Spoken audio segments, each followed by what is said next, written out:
povo, como é que vocês estão? Hoje em mais um vídeo de física, só que com uma pegada um pouco mais de química. Vamos falar sobre entalpia das reações, ou seja, o estudo da termoquímica, quando a gente interliga calor, energia interna de um corpo, trabalho, com também estudos da química, que se fundamenta principalmente nas reações. Bem, nesse vídeo eu quero te falar um pouco mais dos gráficos, do que é entalpia, como que existe a troca de energia no sistema e com a sua vizinhança, e é claro, interligando com o calor e a quantidade de trabalho ali presente. Bem, então sem mais delongas, se você gostar desse vídeo, não se esquece de se inscrever, deixar o teu like, isso ajuda bastante. Não tem ideia de quanto que isso nos impulsiona a trazer mais curiosidades e também vídeos bem mais detalhados e elucidativos de todos esses conceitos químicos, físicos da ciência que é tão importante para o desenvolvimento da sociedade. Bem, então vamos nessa. Bom, meu nome é Carlos e sem mais enrolações, vamos para de fato o que interessa, que são as reações químicas. Bem, você pode se perguntar qual a diferença de um fenômeno químico para um fenômeno físico.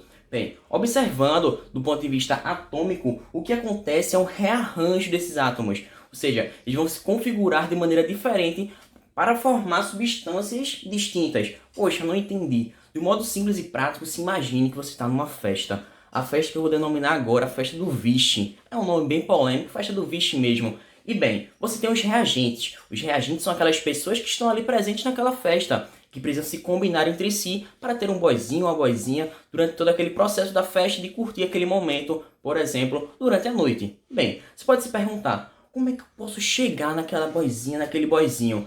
Bem, de modo simples, você pode utilizar, por exemplo, uma cantada. Asas de pavão, penas de galinha. Se você quiser ficar comigo, dá uma risadinha. Puxa, o outro reagente ficou muito feliz, ficou todo animado. Mas bem, o que acontece nesse processo é uma combinação entre os reagentes para formar os seus produtos e, consequentemente, novas substâncias. E é nessa mesma lógica. Aí você pode também fazer outra analogia. Pense que naquela festa podem ser tocados vários ritmos. Por exemplo, um samba, um brega e um rock. Poxa, mas o que é mais fácil para manter o contato entre esses dois reagentes? Entre você e a sua boizinha, ou o contrário também? O que a gente pode fazer? Colocar um ritmo em que exista uma maior superfície de contato entre os dois. Por exemplo, o que tem maior superfície de contato? Um rock? Será que tu vai dançar rock com outra pessoa junto, colado? Nem sempre. Mas bem, um brega é uma música que é um corpo colado com o outro. Ou seja, quanto maior essa superfície de contato, mais rápida a minha reação acontece. Ou seja, mais rápido você vai ter um seu par. Consequentemente, você vai ter justamente todo um processo de formação de reagentes e, consequentemente, produtos. E seus produtos, substâncias distintas. Ou seja, o que eu quis dizer, sintetizando tudo, um rearranjo nessa minha festa do Vixe. Mas bem, graficamente, existe uma maneira muito comum da gente representar as nossas reações químicas. Como, por exemplo, esta daqui, do ácido carbônico, que vai se decompor, ou seja, se quebrar de modo simples, em gás carbônico e gás, justamente água no caso. Bem, o que acontece nesse caso? Bom, no nosso gráfico, a curva ascendente é a dos produtos, ou seja, quem está nos produtos? No membro da direita, consequentemente gás carbônico e água. Essa curva ascendente, os produtos vão aumentando ao longo da minha reação. Já o meu reagente diminui a sua concentração ao longo da minha reação. Porque, veja, no meu eixo X temos aqui molares. Molares é a quantidade de mol de matéria por litro, beleza? E já aqui no meu eixo X temos o tempo, o decorrer da minha reação. Consequentemente, o que existe é essa analogia. Curva ascendente, o que aumenta, são os produtos ao longo da reação. E a descendente, o que diminui, justamente, é o meu reagente. Mas bem, para que aconteça uma reação química, é necessário haver colisão. Como eu te falei, está próximo, tem uma superfície de contato e existem fatores, inclusive, que aumentam essa velocidade. Mas isso fica para depois. Bem, para essa colisão que é necessária nos reagentes, temos uma teoria. Teoria de nome muito criativo, teoria das colisões. Consequentemente, esses reagentes vão precisar colidir, entrar em contato entre si. E, consequentemente, de modo contrário, o que vai acontecer? Uma colisão. E nessa colisão precisa de uma energia de ativação. Poxa, energia de ativação é aquela energia necessária para acontecer aquela reação química.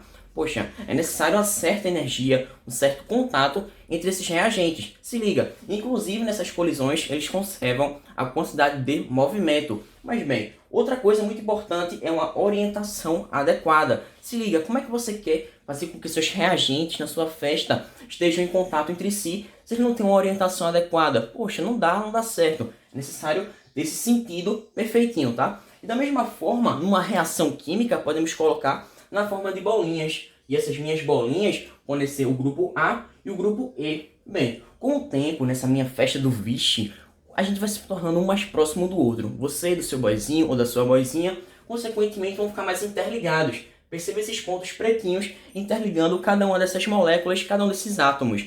E da mesma forma, isso aqui se forma um complexo ativado. Bem, complexo ativado não é a reação química em si, mas sim o intermédio dela, o começo desta minha reação. Perceba que o que vai acontecer agora é a formação de novas substâncias, consequentemente um rearranjo atômico. E o que agora vai acontecer é justamente uma quebra dessas minhas ligações. E para quebrar ligações, se liga que vou quebrar uma ligação, uma interação entre aqueles elétrons. E da mesma forma, eu vou precisar de energia. Fornecer energia, ou seja, uma energia de ativação fundamental para a minha reação química. E ela precisa mesmo ali existir. E se liga, quanto maior a afinidade eletrônica, quanto maior a proximidade de você e de seu reagente, menor a minha energia de ativação. Poxa, se liga, quanto maior a afinidade, você vai ter mais papo legal, mais sintonia com aquela pessoa. Consequentemente, muito menos energia de ativação. Ou seja, a reação química é muito mais rápida e fácil. Poxa, da mesma forma, a gente relaciona com o meu sistema e com a minha vizinhança. Do vídeo passado de termodinâmica, a primeira lei da termodinâmica também é aplicável na química. Já que podemos considerar o meu sistema, o que eu estou sendo analisado, aquele ali, aquele meu estudo pautado justamente no meu sistema. E sobre o meu sistema, ao redor dele, tem o meio externo, que eu posso chamar, de modo mais simples, mais próximo da nossa realidade do cotidiano, como sendo uma vizinhança. E bem, o meu sistema troca energia com a minha vizinhança. Ou seja, existe um fluxo energético entre os dois. Essa energia, como a gente viu no vídeo anterior, é na quantidade de calor, no trabalho, essas modalidades energéticas que formam a minha variação de energia interna. Que, veja, se liga, no vídeo anterior eu coloquei um menos aqui, né? Entre quantidade de calor e trabalho. Porém, do ponto de vista algébrico, fica mais viável colocar um mais. Entretanto, tanto faz. A verdade é essa, tanto faz. Porém, você considere aqui como sendo algébrico. Por isso eu coloquei a quantidade de calor mais o meu trabalho, do ponto de vista algébrico, se iguala à minha variação de energia interna. Bem, lembrando que energia interna é aquele somatório de todas as energias mecânicas, rotacionais, translacionais e de configuração do meu átomo, daquele meu gás, consequentemente. E da mesma forma, quando eu aumento a minha energia interna, justamente o meu sistema se torna endotérmico. Ele absorveu energia, ou seja, elevou a sua temperatura. Da mesma forma, o sistema exotérmico, ele justamente diminui a minha energia interna. E por que ele diminui? Porque ele libera energia para o meio. Exo, se lembra? Exoesqueleto para fora. E também êxodo rural, quando as pessoas saem do campo para as cidades. Ou seja, um processo de saída, liberação de calor. Já endotérmico, absorção. Endoesqueleto, esqueleto interno. Essa é a lógica. Bem, e da mesma forma existe o trabalho. O trabalho pode ser de compressão ou também de expansão. Nesse caso, eu quero considerar o processo de compressão. E a gente coloca principalmente um menos à frente, porque é um trabalho realizado sobre o teu gás, por exemplo. E por isso tem um menos. Se ligar na preposição sobre, e não é pelo gás, tá? Tem essas diferenças, sobre e pelo. Bem, e da mesma forma, existe uma entalpia. Poxa, entalpia, o que será isso? É aquela quantidade de calor que a gente absorveu ou liberou numa reação química, por exemplo. Daqui a pouco a gente vai poder classificar cada uma dessas reações de acordo com o gráfico, modificando assim o seu tipo de entalpia, se é positiva ou se é negativa. E dessa forma, interligando os conceitos, energia interna, quantidade de calor e também entalpia. Ou seja, sintetizando, a minha entalpia é a quantidade de calor liberada ou absorvida nesta reação química, no meu rearranjo dos meus átomos para formar novas e novas substâncias. Ou seja, de modo simples e prático, é a função de estado, que relaciona a parte inicial e a parte final, ou seja, de fato, uma variação. E essa minha variação acontece de maneira prática, simples e bem direta mesmo. Ou seja, a minha variação de entalpia é igual a entalpia final menos a entalpia inicial. E essa minha variação corresponde à quantidade de calor. O meu Q do sistema, o que foi absorvido ou o que foi retirado daquele meu sistema, o que foi liberado naquele caso. Por exemplo, numa combustão existe uma liberação de calor, sai calor daquele sistema. E da mesma forma a gente pode relacionar as mudanças de estado. Por exemplo, sólido, líquido e gasoso. Se liga nas setas, nas configurações aqui. Quando eu vou do sólido para o líquido e do líquido para o gasoso, o que acontece? Eu preciso absorver calor. Se liga, no sólido tem uma energia cinética muito pequena das partículas. Já no líquido tem um pouco mais e, consequentemente, no líquido consegue se modelar de acordo com o recipiente. Da mesma forma, o gasoso absorve muito mais energia e tem mais energia cinética. E é dessa forma que é necessário existir um processo de absorção. Por isso, endo, absorveu interno. Da mesma forma, no sentido contrário, no sentido oposto, em que eu vou de exotérmico para justamente a volta, nesse meu processo contrário, em que eu saio de gasoso, líquido e vou para sólido, o que acontece é a perda de calor, ou seja, eu libero calor para o meio. Consequentemente, meu sistema fica menos agitado, fica mais tranquilo, menos alucinado, vamos dizer assim, porque a agitação, o grau de agitação das minhas moléculas vai diminuir. Consequentemente, exotérmico. Exotérmico por quê? Porque a variação de energia interna é negativa. Consequentemente, a minha entalpia também é negativa. Já no segundo caso, quando é endotérmico, entalpia positiva. E essa é a lógica. Bem, no próximo quadro, eu vou colocar aqui os gráficos de entalpia positiva, negativa e sua relação com o processo de ser endotérmico ou exotérmico. Bem, então você não perde por esperar, pode tirar seu print que vamos para o próximo agora mesmo. Agora voltando para a parte número 2, para o nosso segundo quadro, vamos agora representar os tipos de gráficos de acordo com a reação. Se é exotérmica, que libera calor, ou endotérmica, aquelas que absorvem calor. Bem, primeiramente o nosso gráfico, eu quero dizer que no eixo Y a gente tem a entalpia. E no eixo X, o caminho da reação, ou seja, como que ela acontece, como que ela se desenvolve. Bem, a gente sabe que os nossos reagentes têm uma certa energia dentro deles. Consequentemente, eu vou chamar essa energia de X, que observe que está aqui nesse topo do meu gráfico. Mas bem, no decorrer da minha reação, acontece que a energia dos meus produtos fica bem menor do que a dos reagentes. Poxa, Carlos, mas o que acontece? Carlos, observando esse gráfico, coisa estranha. Bem, o que acontece na real é que aquela tua reação ela liberou calor para o meio. E por isso a gente pode sintetizar uma energia, esse processo exotérmico, que os meus reagentes, a energia deles corresponde à soma dos produtos mais o calor. Ou seja, se a gente somar esse saldo energético, aparece o que a gente tinha nos reagentes. Bem, mas perceba, como inicialmente a minha energia era muito maior e depois no final ficou menor, o que acontece é uma variação de entalpia negativa, sintetizando novamente uma reação exotérmica, libera calor. Lembra-se, êxodo rural, exoesqueleto, aquilo que está por fora, que liberou. Bem, da mesma forma, um exemplo muito comum do cotidiano é a formação do gás carbônico, formado justamente pelo carbono sólido mais o gás oxigênio, que justamente é na forma gasosa, obviamente. Quando a gente coloca aqui esses sinaizinhos, entre parênteses, o G significa gasoso, o S sólido, tá? E bem, quando a gente faz essa reação de síntese para formar o CO2, o que acontece? Bem, inicialmente nos reagentes, ele tem normalmente uma entalpia X. Poxa, entalpia X tem uma reação,